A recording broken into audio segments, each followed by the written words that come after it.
Dear student, in the last lecture we have seen what is meant by fuel. विद्यार्थी मित्रांनो, मागच्या तासाला आपण त्या ठिकाणी इंधन म्हणजे काय हे त्या ठिकाणी पाहिलं. तर various substances are used in day to life for generating energy and this type of substances are called as the fuels. आपण पाहिलं की दैनंदिन जीवनामध्ये ऊर्जा निर्मितीसाठी विविध पदार्थ त्या ठिकाणी वापरले जातात आणि अशा पदार्थांना आपण त्या ठिकाणी इंधनं जे आहेत तर ते इंधनं त्या ठिकाणी त्याच्यापैकी असणारं जे काही पहिलं असणारं जे काही इंधन ते आहे कोल, ज्याला आपण त्या ठिकाणी दगडी कोळसा त्या ठिकाणी म्हणताना दिसतो. हा जो काही दगडी कोळसा जो आहे तर तो दगडी कोळसा कशा पद्धतीने तयार होताना दिसतो किंवा हे जे काही दगडी कोळसा जो आहे तर त्या दगडी कोळशालाच आपण त्या ठिकाणी फॉसिल्स फ्युएल्स त्या ठिकाणी म्हणताना दिसतो. त्याच्यानंतर हा जो काही असणारा जो काही दगडी कोळसा जो आहे तर त्या दगडी कोळशाचे असणारे जे काही 4 प्रकार जे आहेत तर ते 4 प्रकार आपण त्या ठिकाणामध्ये पाहिले. तर त्याच्यामध्ये peat, lignite, bituminous coal and anthracite अशा प्रकारचे त्या ठिकाणी असणारा जो काही कोळसा जो आहे तर त्या कोळशाचे 4 प्रकार पाहिले. आणि त्या 4 प्रकारामध्ये anthracite is the coal of the highest grade. Anthracite जो आहे तर तो अतिशय उच्च प्रतीचा असणारा जो काही कोळसा जो आहे तर तो कोळसा त्या ठिकाणी असतो. त्याच्यानंतर आपण असंही त्या ठिकाणी पाहिलं की सर्वसाधारणपणे हा जो काही दगडी कोळसा जो आहे तर तो दगडी कोळसा कार्बन जो आहे तर त्या कार्बनचा साठा त्याच्यामध्ये असतो आणि औष्णिक वीज निर्मिती केंद्र असेल तर याच्यामध्ये असणारा जो काही दगडी कोळसा जो आहे तर त्या दगडी कोळशाचा वापर केला. त्याचबरोबर असणारं जे काही बॉयलर असेल किंवा रेल्वे इंजिन असेल तर ही चालवण्यासाठी सुद्धा त्या ठिकाणी असणारा जो काही दगडी कोळसा जो आहे तर त्या दगडी कोळशाचा वापर केला. त्याचबरोबर आपण पाहिलेलं आहे की सर्वसाधारणपणे कुकिंगसाठी किंवा फॉर बेकिंग ब्रिक्स म्हणजे स्वयंपाकासाठी विटा भाजण्यासाठी सुद्धा याचा त्या ठिकाणी वापर जो आहे तर तो वापर त्या ठिकाणी केला जातो. एवढा असणारा जो काही भाग जो आहे तर तो भाग आपण त्या ठिकाणी मागील तासाला त्या ठिकाणी पाहिला होता. याच्यानंतर पुढे आपल्याला त्या ठिकाणी असणारे जे काही मिनरल ऑइल, ज्याला आपण त्या ठिकाणी काय म्हणता नसतोय की सर्वसाधारणपणे खनिज तेल, याच्याविषयीची असणारी जी काही माहिती जी आहे तर ती माहिती आपल्याला त्या ठिकाणी पाहिजे. पहा काय सांगता येईल. तर हे असणारं जे काही खनिज तेल जे आहे तर त्या खनिज तेलाविषयीची माहिती आपल्याला या ठिकाणी पाहिजे. या ठिकाणी मिनरल ऑइल, ज्याला आपण त्या ठिकाणी खनिज तेल म्हणताना दिसतो. पहा की mineral oil is the liquid fuel formed by the decomposition of the organic substances buried underground. खनिज तेल कसं तयार होतं तर काय सांगितले आपल्याला की जमिनीखाली गाडल्या गेलेले जे काही ऑर्गॅनिक मटेरियल किंवा ऑर्गॅनिक सबस्टन्सेस म्हणजे सेंद्रिय पदार्थ जे आहेत तर त्या सेंद्रिय पदार्थाचं काय होताना दिसते, डिकम्पोजिशन होताना दिसतं म्हणजे विघटन होताना दिसतं.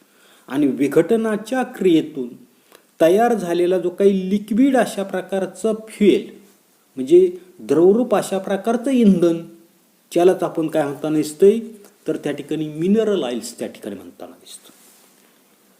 Millions of year ago bodies of dead sea organism sank to the bottom of the sea. काय सांगितलंय की समुद्री असणारे जे काही जीव जे आहेत तर ते काय झालेले सँक. पहा आपल्याला लक्षात नसतं सिंक म्हणजे काय झाले बुडणे.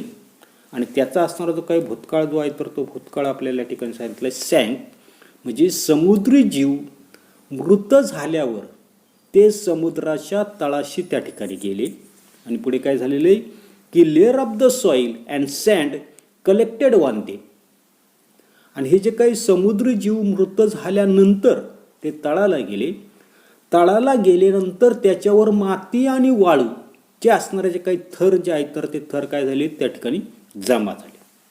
पुढे due to high pressure and temperature the remains of the dead organism were transform into the mineral oil. आणि हा जो काही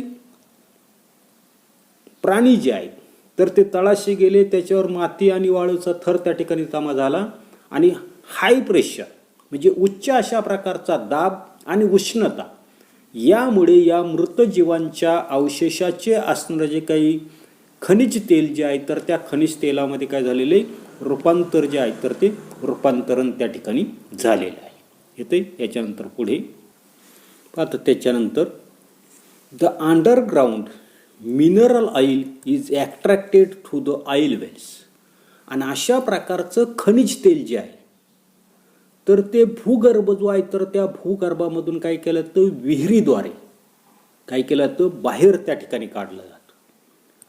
mineral oil is found mainly in the oil sand shale sandstone and the limestone at the depth of 1000 to 3000 metre.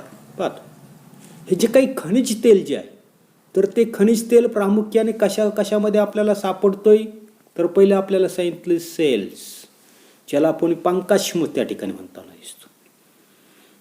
त्याच्यानंतर sandstone, ज्याला आपण वालुकाश्म अशा प्रकारचा शब्द त्या ठिकाणी आहे. आणि दुसरं आपल्याला तिसरं सांगितलं त्या ठिकाणी लाईमस्टोन, चुनखडक. यामध्ये भूगर्भाच्या आतमध्ये सुमारे 1000 ते 3000 मीटर खोलीवर आपल्याला अशा प्रकारचं खनिज तेल जे आहे तर ते खनिज तेल त्या ठिकाणी सापडतं. Mineral oil is also non as the petroleum or the crude oil.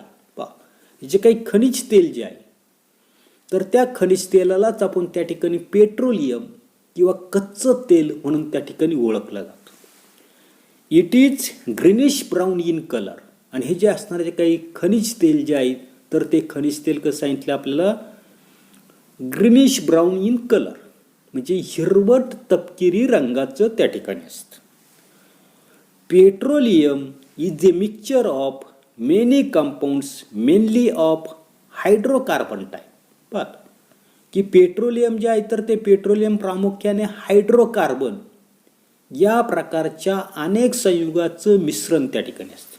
आता हायड्रोकार्बन अशा प्रकारचा शब्द आहे पहा, हायड्रोकार्बन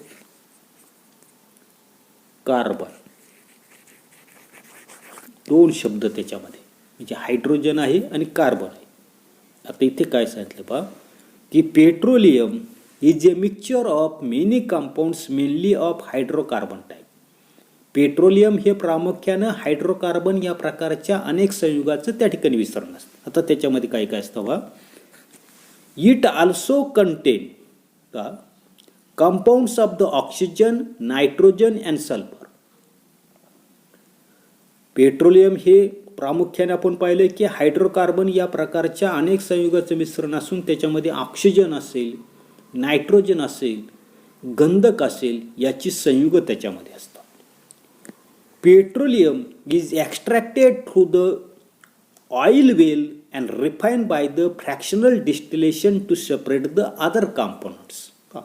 काय सांगितलेले की तेल विहिरी जी आहे तर त्या तेल विहिरीच्या माध्यमातून पेट्रोलियम जे आहे तर त्या पेट्रोलियमचं एक्स्ट्रॅक्शन म्हणजे उत्खनन त्या ठिकाणी केलं जातं. आणि पुढे आपल्याला सांगितलं फ्रॅक्शनल डिस्टिलेशन म्हणजे त्या ठिकाणी प्रभाजी असणाऱ्याची काही ऊर्ध्वपातनाची असणाऱ्याची काही पद्धत जी आहे तर त्या पद्धतीमधून त्यातील अनेक अशा प्रकारचे असणारे काही घटक जे आहेत तर ते घटक काय केले जातात वेगवेगळे त्या ठिकाणी केले जातात. पुढे ॲव्हिटेशन पेट्रोल.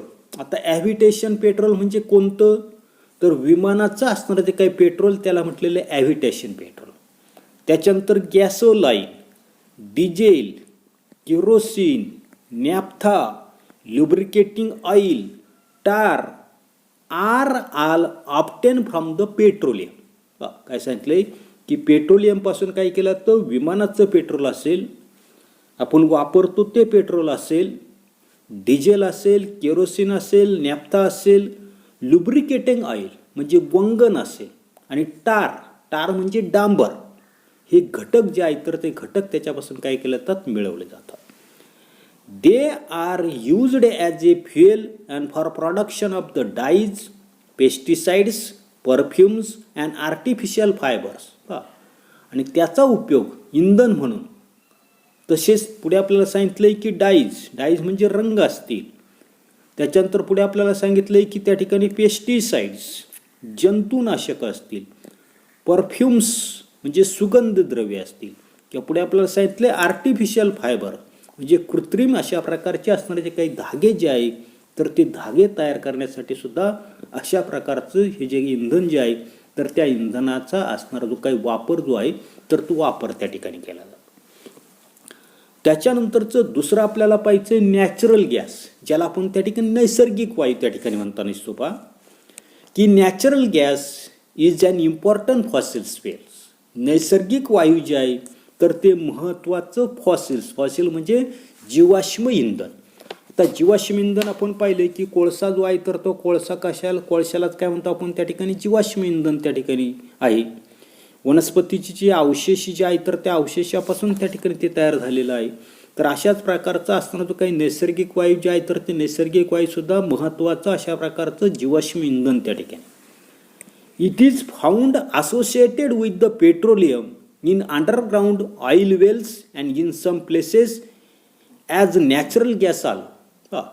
हे जे काही नैसर्गिक वायू जे आहे, तर ते नैसर्गिक वायू आपल्याला भूगर्भामध्ये पेट्रोलियमच्या सानिध्यामध्ये, तर काही ठिकाणी फक्त नैसर्गिक वायूच्या रूपामध्ये आपल्याला त्या ठिकाणी सापडताना दिसतं. The main component of the natural gas is methane.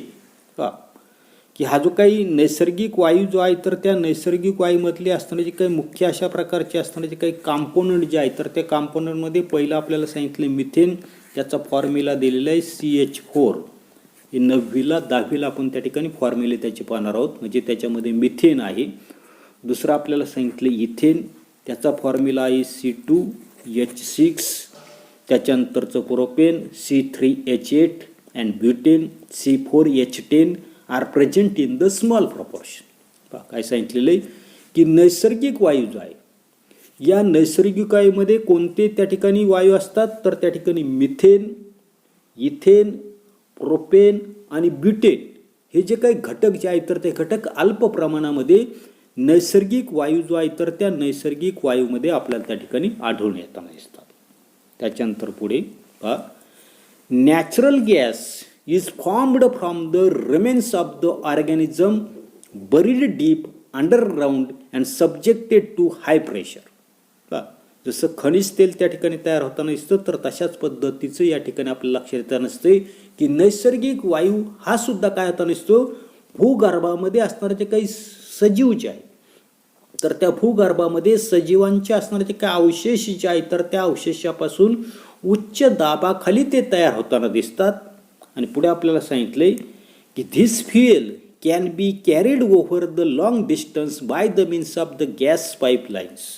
आणि अशा प्रकारचं असणारं जे काही नैसर्गिक वायू जे आहे, तर ते नैसर्गिक वायू इंधन वाहिनी जी आहे, ज्याला आपण त्या ठिकाणी गॅस पाईपलाईन म्हटलेलं आहे, इंधन वाहिनीच्या साहाय्याने दूरवर त्या ठिकाणी ते वाहून नेलं त्या ठिकाणी जातं. But in the absence of network of the pipeline, it is transported under the high pressure into the compressed natural gas. परंतु ज्या ठिकाणी वायुवाहिन्यांचं त्या ठिकाणी जाळं नाही, तर अशा वेळेला त्याचं असणारं ते काही रूपांतरण जे आहे, तर ते रूपांतर काय सांगितलेले, कॉम्प्रेस्ड नॅचरल गॅस, उच्च दाबाखाली कॉम्प्रेस्ड नॅचरल गॅसमध्ये त्याला त्या ठिकाणी आपण CNG म्हणताना दिसतो. आणि दुसरं आपल्याला सांगितलंय liquidified natural gas, it is called as the LNG मध्ये त्या ठिकाणी केलं जातं. This make it possible to transport the gas. असं रूपांतर त्या ठिकाणी काय केलं जातं, कॉम्प्रेस्ड नॅचरल गॅस किंवा लिक्विडिफाईड नॅचरल गॅस, तर त्याचं असणारी जी काही वाहतूक जी आहे, तर ती वाहतूक त्या ठिकाणी करणं सुलभ जावं म्हणून अशा प्रकारचं त्याचं रूपांतरण जे आहे, तर ते रूपांतरण त्या ठिकाणी केलं जातं. आता पहा की CNGचे पेट्रोल पंप त्या ठिकाणी आहेत, फाट्यावर आहेत, नारंगावला आहेत, संगमनेरला आहेत, गाड्यांमध्ये त्या ठिकाणी ते वापरलं जातं, 4 व्हीलरमध्ये. कॅरेक्टरिस्टिक्स ऑफ CNG, ही जी काही CNG जी आहे म्हणजे कॉम्प्रेस्ड नॅचरल गॅसची वैशिष्ट्य त्या ठिकाणी.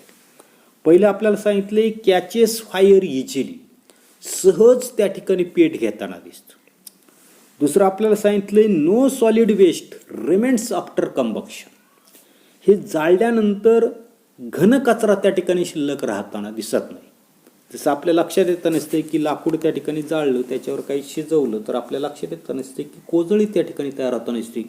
परंतु हे जे काही CNG जे आहे तर ते CNGचं त्या ठिकाणी ज्वलन केल्यानंतर कोणत्या प्रकारची कोजळी किंवा घनकचरा त्या ठिकाणी शिल्लक राहत नाही. तिसरी कॅरेक्टरिस्टिक्स आपल्याला दिलेली पहा, carbon dioxide and water are formed in the small quantities. CNG जो आहे तर त्या CNG जाळल्यानंतर काही प्रमाणामध्ये आपल्याला कार्बन डायऑक्साईड आणि पाणी जे आहे तर ते पाणी त्या ठिकाणी तयार होतं. फोर्थ आपल्याला कॅरेक्टरिस्टिक्स दिलेली, वैशिष्ट्य दिलेले, other pollutants are not produce. इतर असणारे जे काही प्रदूषक जे आहे तर ती प्रदूषक त्याच्यामध्ये त्या ठिकाणी तयार होत नाही. आणि सिक्स्थ आपल्याला सांगितले, कॅन बी ट्रान्सपोर्टेड इझिली.